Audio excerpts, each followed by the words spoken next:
Hands of the Earth by Aileen O'Farrell.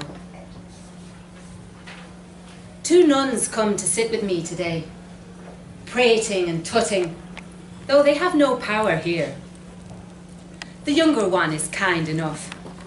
She's from the West herself, and she asks after my Lizzie.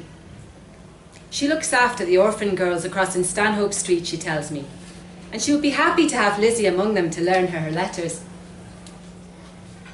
And if she's an orphan, does that mean I'm already dead? She's no answer to that. I ask her if she's seen Lizzie today.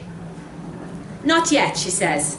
They will visit the children's cells before they go, if time allows it.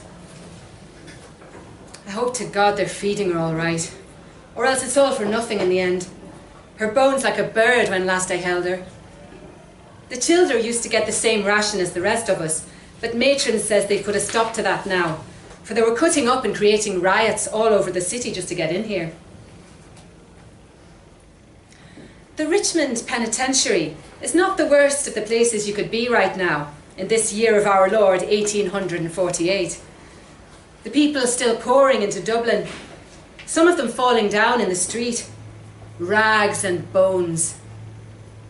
Fewer of them now, though. They say there are thousands lying dead in the country, with not a soul to bury them. But I think that cannot be true. Nellie said she had seen them thrown into a pit in Kilkenny, but she is a great one for the tall tales.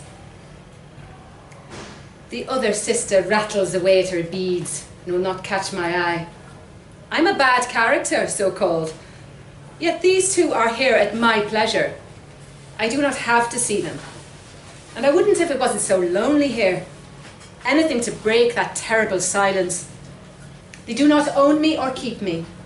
The judge is the one who sentenced me, not these black crows.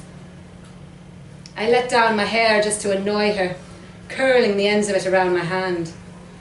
I can see I disgust her all right.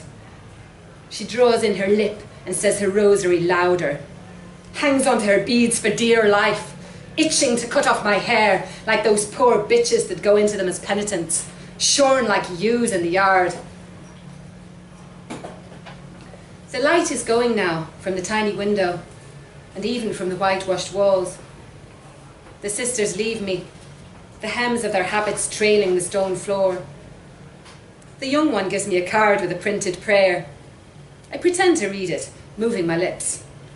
I wouldn't give them the satisfaction.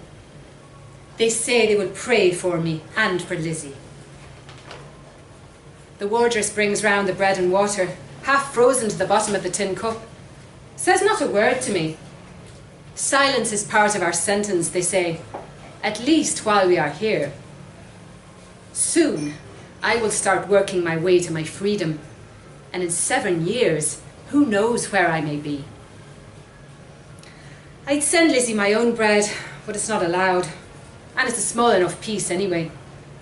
It's more than I had before, though, and more than many have got now in this hellhole of a country. I pity them as are in here for the duration, and I pity even more the ones they send back out after a week or two. If they'd any of them any sense, they'd break a window in Sackville Street and rob a fine shawl, or slice a gentleman after lying with him. If I'd stayed just a common streetwalker, where would I be now? In the workhouse, or the Magdalene, and my Lizzie taken away for good? No. When I leave this place, it will be for the last time, and I'll take her with me. To choose the right crime was no easy thing. Too small, and we'd be back out on the streets again in short order. And I know where that story ends, with Lizzie going walking herself in a few years.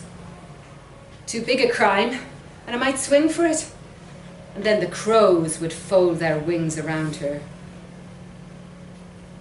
The man that I cut was not a cruel man, but he was mean all the same.